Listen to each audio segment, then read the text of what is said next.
안녕하세요. 반갑습니다. 동행입니다.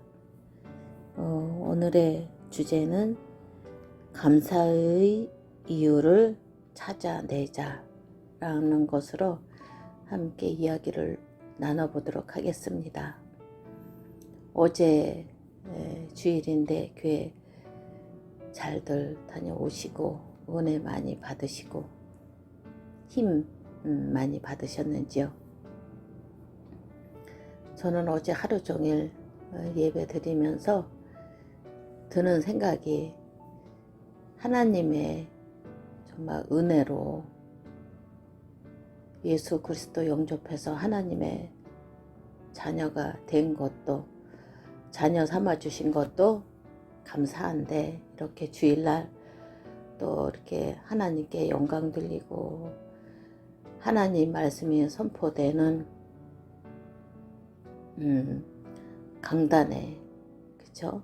성전에서 하루 종일 은혜를 사모하며 하나님 말씀을 또 사모하며 또 하루 종일 이렇게 말씀 받을 수 있는 것에 대해서 복음을, 정확한 복음을 받는 것에 대해서 정말 감사하구나. 하나님의 은혜 아니면 정말 도저히 불가능한 거구나, 이런 생각이 어제 많이 들었습니다.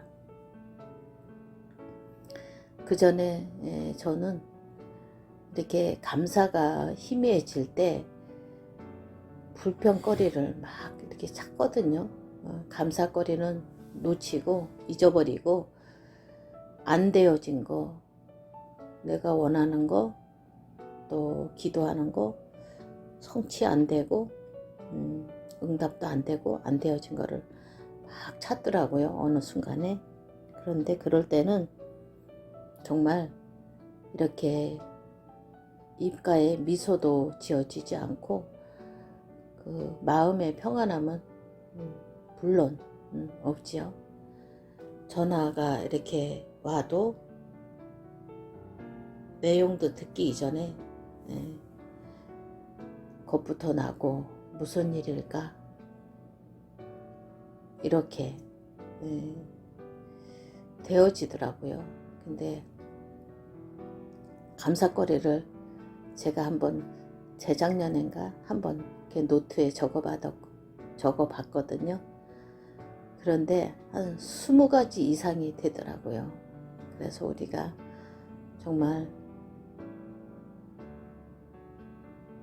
데살로니가 전서에 보면은 있잖아요. 항상 기뻐하라, 쉬지 말고 기도하라, 범사에 감사하라, 이는 너희를 향하신 하나님의 뜻이니라, 말씀이 있잖아요. 정말로 한 가지를 감사할 때 그 감사 거리가 또 있고 또 있고 또 생겨나더라고요. 근데 예전에 제가 2001년도인가 제약회사에서 6년 근무한 적이 있는데, 한 사람이 보면은 계속 불평불만을 입에 달고 살더라고요. 근데 저는 그 사람 가까이 가기 싫었어요. 왜냐면 불평불만하면은 그 어둠이잖아요. 흑암이고.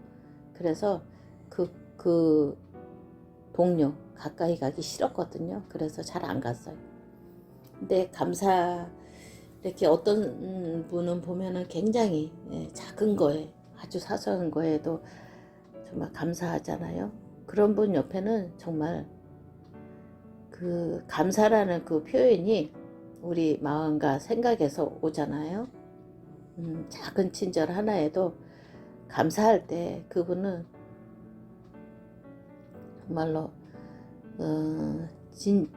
진정으로 감사를 하는구나, 이 생각이 들고, 또 감사하는 사람과 함께 하면 정말 마음이 고요해지고, 그 나도 모르게 그 불신앙 또 불평 이런 것들이 나도 모르게 무의식 중에 올라오다가도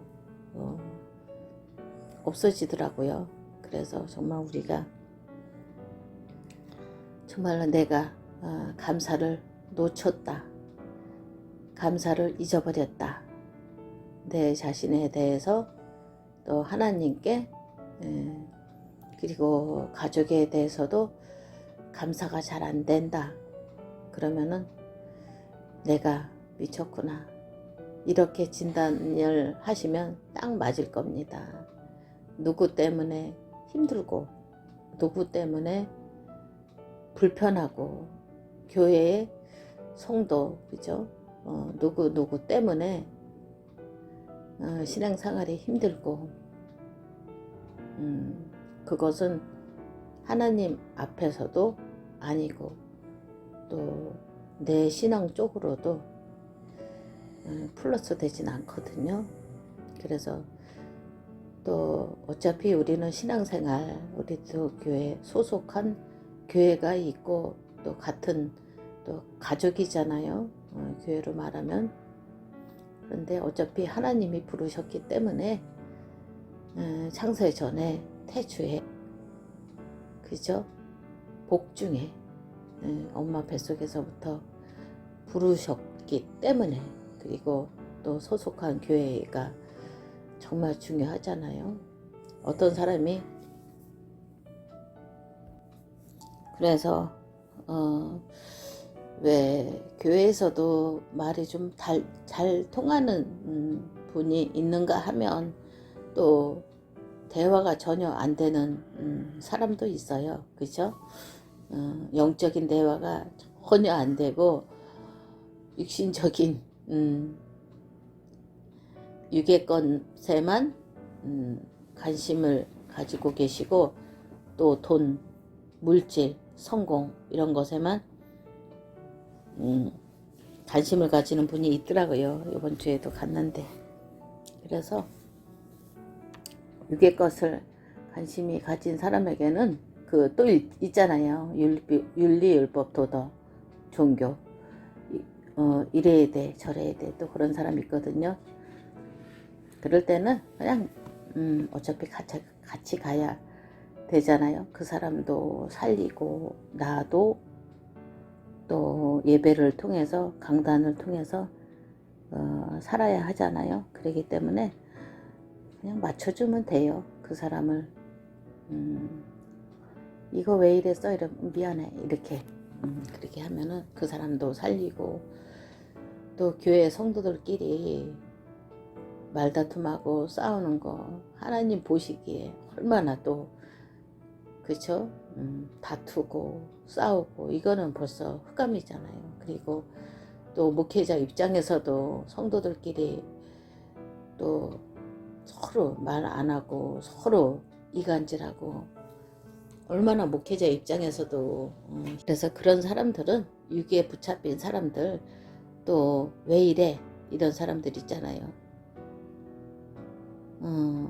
네가 물 마셨으면 네가 제자리 갖다 놔, 이런 것들 별거 아닌 것 같지만 또 그것이 맞기도 하고, 혹시 내가 실수했다 그러면 미안해요, 죄송해요, 이렇게.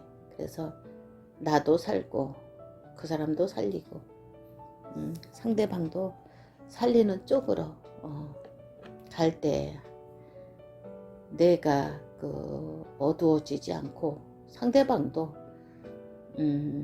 살리고 하나님 쪽에서 얼마나 기쁘실까라는 생각을 했습니다. 그리고 어떠한 경우에든 어떠한 상황에든 하나님의 절대 주권, 하나님의 절대 계획이 내게 있음을, 내 자녀에게 있고 우리 교회에 있음을 우리가 항상 기억을 해야 되겠다라는 생각이 다시 들었습니다. 우리의 생사화복이 전능하신 하나님께 있잖아요. 우리가 육신적으로도 잘 나가고 그죠? 사는 사업이나 직장이나 좀 편안하게 살고 돈도 좀 많이 벌고 또 하루아침에 좀 부자가 되고 또 넓은 아파트로 이사 가고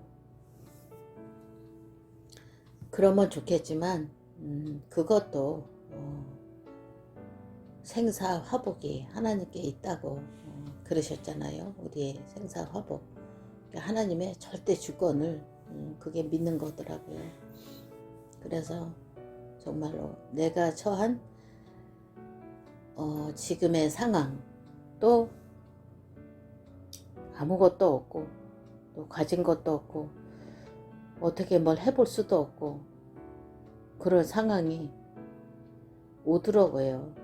저 같은 경우에는 그럴 때는 정말 이것저것 어떻게 뭐 어딜 가지도 못하고 오도 가도 못하고 그런 상황이 올 때가 있더라고요. 물질도 정말 없을 때가 있더라고요. 직장 다닐 때는 그래도 먹고 사는 거 그리고 이렇게 좀 풍요롭게 그래도 부족하지 않게 살았거든요. 헌금 드리고 또 저축도 하며. 근데 직장을 안 다니니까 또 물질이 또 직장 다닐 때만큼 이렇게 넉넉하고 또 그런 곳은 아니더라고요. 그래서 이 시간 또 나를 향한 하나님의 절대 계획을 붙잡으니까 내가 정말로 복음 알기를 힘쓰는 복음이 복음 하잖아요. 근데 복음이 뭐냐? 하나님의 말씀이잖아요. 그래서 하나님의 말씀 내가 안다고 하는데 많이 안다고 하는데 몰랐더라고요. 잘 몰랐더라고요. 아는 게 별로 없더라고요. 솔직히. 그래서 정말로 복음 알기를 말씀을 읽고 묵상하고 또 눈으로 봐야지 또 내 것이 되어지더라고요. 예배 시간에 한두 번 이렇게 그냥 듣는 거 그죠? 예배 드림으로 인해서는 내 것이 안 되더라고요. 그래서 제가 이번 주간 지난주부터 이렇게 드는 생각이 내가 복음을 잘 모르는구나. 그래서 성경 말씀을 시간 날 때마다 보고 읽고 외우고 묵상하고 이런 시간이 내게 필요하구나 이런 생각이 많이 들었거든요. 왜냐면은 하나님의 말씀이 힘이더라고요. 고린도 후서에 보면은 4장에 보면은 4장 8절에 보면 우리가 사방으로 우겨쌈을 당하여도 쌓이지 아니하며 답답한 일을 당하여도 낙심하지 아니하며 오늘 아침에 일어나서 아파트를 몇 바퀴 돌면서 이 말씀 제가 묵상하면서 이제 기도를 했거든요. 그래서 정말 이렇게 아는 것 같지만 이렇게 생각이 안 나고 잘 내 입술에서 고백이 안 되면은 사실 모르는 거거든요. 이 말씀 우리가 얼마나 많이 들었어요. 그런데 내 것이 안 됐더라고요. 그래서 정말 저는 오늘 이 말씀 고린도전 후서 4장 8절 말씀 우리가 사방으로 우겨쌈을 당하여도 쌓이지 아니하며 답답한 일을 당하여도 낙심하지 아니하며 이 말씀 붙잡고 하루 종일 제가 오늘은 살려고 하거든요. 그래서 오늘의 주제대로 우리가 감사할 조건, 감사한 이유를 저도 이렇게 다시 적어서 다시 찾아내 봐야겠다 이런 생각이 들었습니다.